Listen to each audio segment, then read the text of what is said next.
In today's video, I'm going to be sharing the VVS effect and what is working now. We currently are running 3 funnels, a VSL opt-in funnel, a DTA funnel, and a low-ticket ascension funnel. I'm going to be talking about which one of these is printing cash but not scalable, which one of these is burning cash, but how altogether they are working now that we have over a month of data. Last year, we did $30 million in cash collected in our info coaching business. We've done now over $72 million in total cash collected, and I'm not selling anything. Everything on this channel is to share what did work, what did not work for us, and what we are actively doing to scale to $100 million a year, all with the goal of finding top talent, opportunities, and building a network of cool people doing the same. All right, so let's get into it. First off, I am tired. My eyes are bloodshot. I'm on hour 14 staring at this screen. I did go to the gym, so that doesn't count. And we are running on nicotine, caffeine, and I'm a content creator now. So let's go. All right. First funnel. We have the VSL opt-in funnel, which is quick overview for everyone. A name, email, opted in to watch a free training. The VSL goes to an application after the CTA comes in the video. So it is not, you can't just apply immediately. You have to wait until the CTA, which is like, call it 24 minutes. Some are shorter, some are longer. Land on an application. When they fill that out, they're routed if they're either quality or a DQ. Depending on how full the calendars are, the DQ will either send them to low ticket as a bridge, or it will put them on a lower quality calendar round robin. 2 different round robins, high quality, low quality. They will land there, and then they will get on a sales call with a closer, and they will be closed, okay? The DTA is this, which is this right here, and that is just sending them direct to a page that is headline VSL application that is right there. So they can literally apply the second they land on page.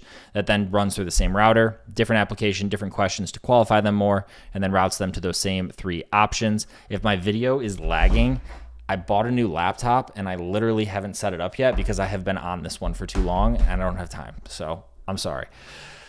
And a load ticket. The load ticket is a 2-step. So first one is name and email. Then that is when they begin the checkout process, takes them to a checkout page. So we get them as a lead, as well as we can remarket to them via email. Then they check out on here, move over, and on the OTO is actually, instead of getting more money and offering more things through upsells and downsells, which we're going to talk about, it pushes them to a booking page where they book in with a setter, talk to the setter over here, and then they get qualified, disqualified, and pushed over to a closer call through set, and then to a close, okay? And then quick little thing, once they're done booking the call, we ask them to fill out an application. There's a direct correlate to the people who fill out more information inside the app on the end, basically like an onboarding questionnaire, that purchase. All right, so what are we doing here? Now, I have data on this for over a month. It's like 40 something days of these now where they've all been running in tandem, but we've been splitting like crazy. So I'm going to be looking at data over here because I don't want to put it on screen because it would take too long and I don't have that much time today. So I'm going to be looking at data over here and I'm going to be talking over here on these. So VSL opt-in, we are running 2 different opt-in splits. We have tried 2 different opt-in splits. We have tried short form. We have tried page copies changes. We've tried all this. The control still wins. So technically this is like a split that won a while ago. So it really is the control was a split from the one that we did like 70 million through. So one is actually winning of that, but now we are just running one of these and we are running one VSL that won. And the VSL won by the split not winning.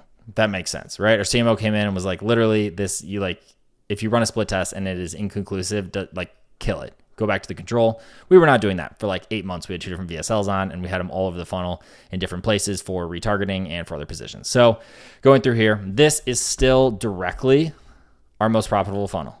Okay. Directly. Now, VVS effect, if you watch the roundtable video, it's kind of the joke. It's the value of Vortex system, which is what my CMO talks about. And he talks about running all 3 of these in one. Now for our DTA, we are getting dramatically lower cost per call. Aggressively lower. But if you can understand why, sending traffic direct, they do not have to consume anything. They don't have to opt in. They don't have to do anything to apply, right? So you just have faster, quicker throughput. I know many people doing high millions a month with this model. Ours has not fully cracked or backed out, okay? So this is the one that if I was to say, what would you turn off or is bleeding cash? It's that. Now, interesting things I found. So I track, and over here I'm looking at my data, I track when they come into the different funnels, And then I track what happens basically on this back end, which is the application, the booking with the closer, or more so the call with the closer, and then when they actually purchase. I have them sorted by who purchases. So on day, I can see, cool, we had 12 units. And then real quick across this way, I can go, where did they come in and at what times? And did they come into multiple of them, which is the value vortex system? Did they come into all of these? Did they come into which one and in what order?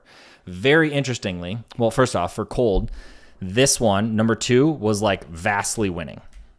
So it was winning on how many apps it was getting, it was winning on how many bookings it was getting, and it was also winning on how many backed out. So I have videos on how we do tracking for this, but VWO has been the best for us because in a call funnel, it's extremely important. You're not having on-page events. So you need to be able to see who backed out in the CRM and tie that back to what page did they come through in the split. Okay, so you can do all that in VWO very simply, VWO.com. It's like Visual Wooga Booga Organizer or something. I don't know, but it's VWO. I'm cracked out today. I'm sorry. So also, the comments on these last videos have been gas. They're so funny to me. So little things are funny to me at this point in life.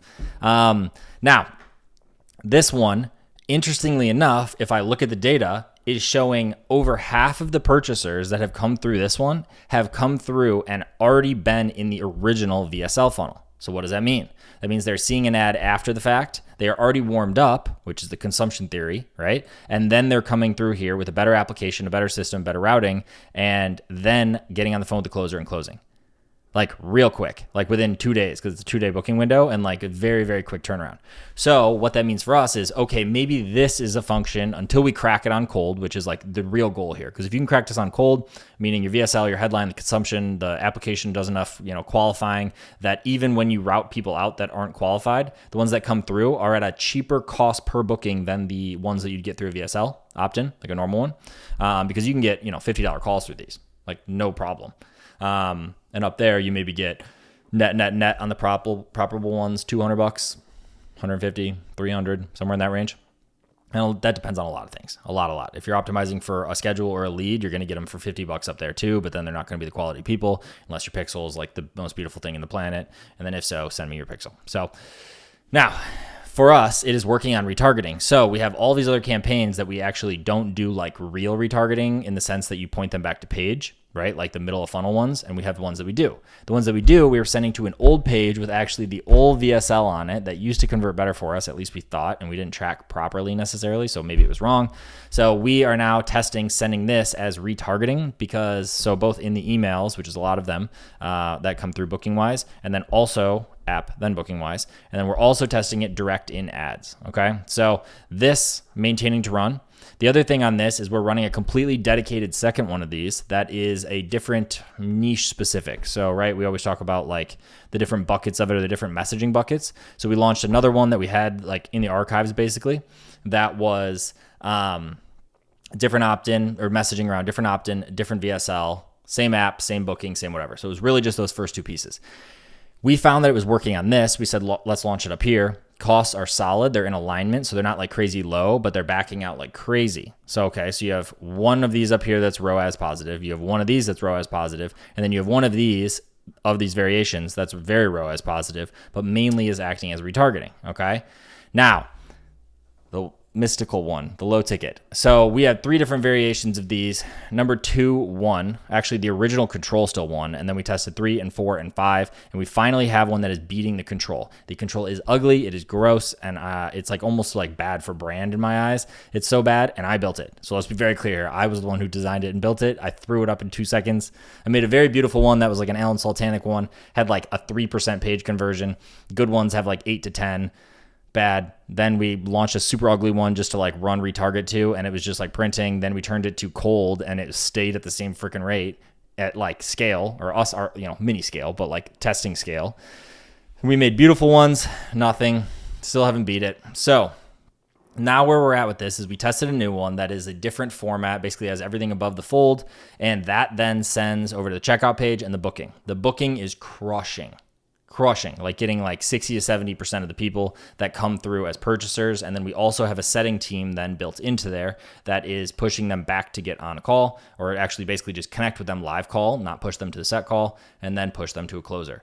These stats on that, let me pull this accurate for you just because I don't want to lie live.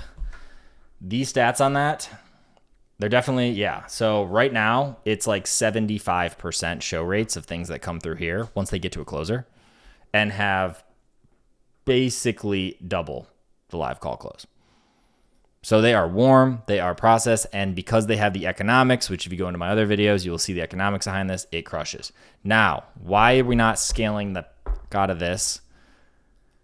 Two things. One, it has a bandwidth issue here. So as many setters as we get, we dedicate them to it. We try and do that as best we can. You hit a weekend and something fluctuates. It's even a little bit lower. Random days, it'll pump out double the amount of units or 40% more of the units, not double, 40% more units. It'll cook it completely, fill that availability.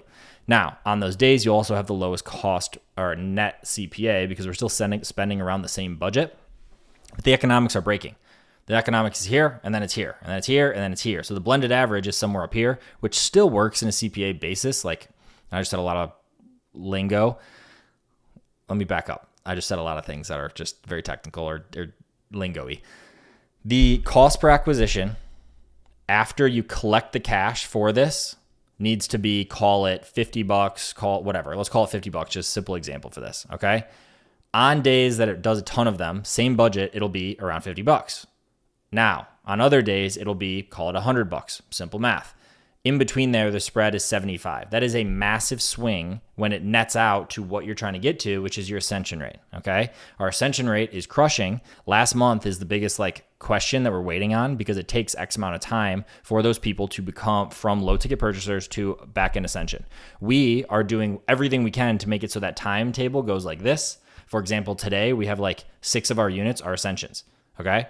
Now, I track all this in HubSpot, so I have the purchase dates of all these things, so I can run a report and say, everyone who purchased the low ticket last month, show me a report on them, and then how many of them bought the back end purchase since then, at all, during that same month, into the future, whatever. So I've ran this for the month prior, I've run this for the quarter before, I've ran all of that, and we have been massively in KPI of what we're targeting for ascension rates. Cool. Last month into this month, it is toggling a little bit below KPI, but we're only 5 days into the month. And my guess, based on the stats I'm looking at, is over the next 10 days, it'll back out because those people then continue to consume. They see more ads, they get more emails. And then someone who purchased here is now warm enough and has already been nurtured enough to then book a call and apply. Excuse me. So that one is printing for us. But because the net CPA is rising and or inconsistent, not necessarily rising, and because the call availability, it has a double throttle issue. Now, I'm stupid. There's easy ways to do this. We can add upsells, we can add downsells. We can make this into an AOV focused thing and basically make it front end profitable. But because for us, the biggest thing here is getting them on the phone because we're trying to optimize for volume on the back end, that's an issue. So what are we doing about that? We have been talking about it, and for us, we don't want to launch any of these low quality bad products, these quick faceless PDF things you see people launch and just do it to collect cash. That's not our brand. That's not what we do. So we have to go through product creation mode in order to create the stuff that can be sold as order bumps and on there. Okay. So that's where we're at, because as soon as we can add order bumps, and even if we can offset it by $10 to $20, meaning that we're going to add order bumps to these checkout pages to make it so the AOV goes from $50 to $60 or $70, and then that we can be over that range where we can scale into it knowing that those fluctuations still keep us within KPI. If we can do that, we can scale this like crazy, put as many setters as we need just on the bench sitting there ready, because this is not hard to solve for. This is a little harder to solve for. So we're doing everything on these page splits to try and just get it just naturally, all while these products are being created, because again, we're not going to sell shit. People love to sell shit, but we are going to sell good things because we want good products that then lead to better, or not better, but different products on the back end, the one-to-one personalization, the one-to-one coaching, because that is where you're going to you have the highest likelihood of getting a result. Okay. And that's why people pay more for it. So that's the current plan. This one, and we also have complete different VSLs being built around different brand faces. We are trying to reduce founder risk. We are trying to navigate and better align with the target demo with the brand face portion. So we're going to have multiple brand faces that do this across multiple. Right now, when we run a brand face, they run back to this core funnel, which is the co-founder brand face. So it kind of has. There's some incongruency across that when it's this person and then it goes to this person. Now, how is this going to work technically? I don't know, because I'm probably going to have 3 different funnels built out for like different brand faces, and we're going to go through. So it's going to be brand face ad, brand face on landing page, brand face in VSL. Big question, what about the emails? The emails come from the core brand face who it's been for 71 million. How do we do that? So I'm navigating, we're going around. But I got a sales manager who's a rock star, who's literally the number 1 person that we wanted, and I'm stoked about it. So that's exciting because we solve for that, and then the feedback loops in these start spinning, and we start going, oh, wait, 40% more of these close because now closers are hitting KPI, and we know which one of these to feed.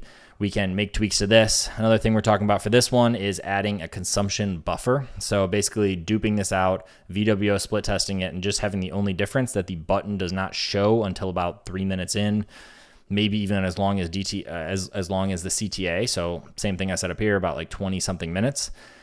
I don't know if we want to do that because we haven't taken them in. So it's kind of like a delicate balance of, you don't want to like hold it off so long that they don't have anything to do on page, but you also don't want to wait. You also don't want, like, it works here because they've opted in, they've already showed the intent, and you can remarket to them. If you lose them off this, the only thing you can do is retarget them back, and that's kind of tougher because you might be losing people that would actually have the intent to do it and make it through the application at least. So you just kind of have to play that game, but right now it's like forcing 0 consumption. They can just apply.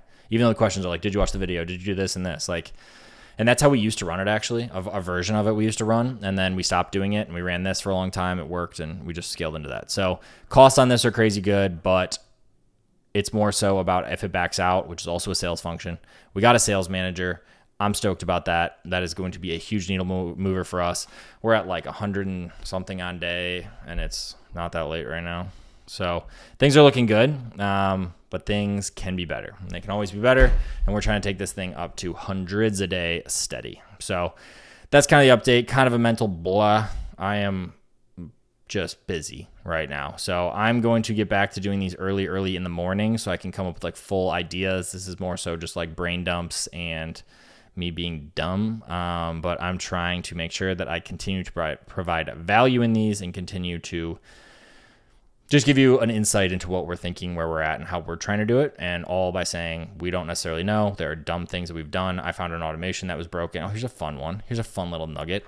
So I saw someone talking about N8N. I felt like an idiot because I'm like kind of the tech and automation guy, but I haven't even touched the tool. So like I'm not the tech and automation guy. We have 3 million something zaps. We pay like this exorbitant fee, I think that's how you say that word, to Zapier.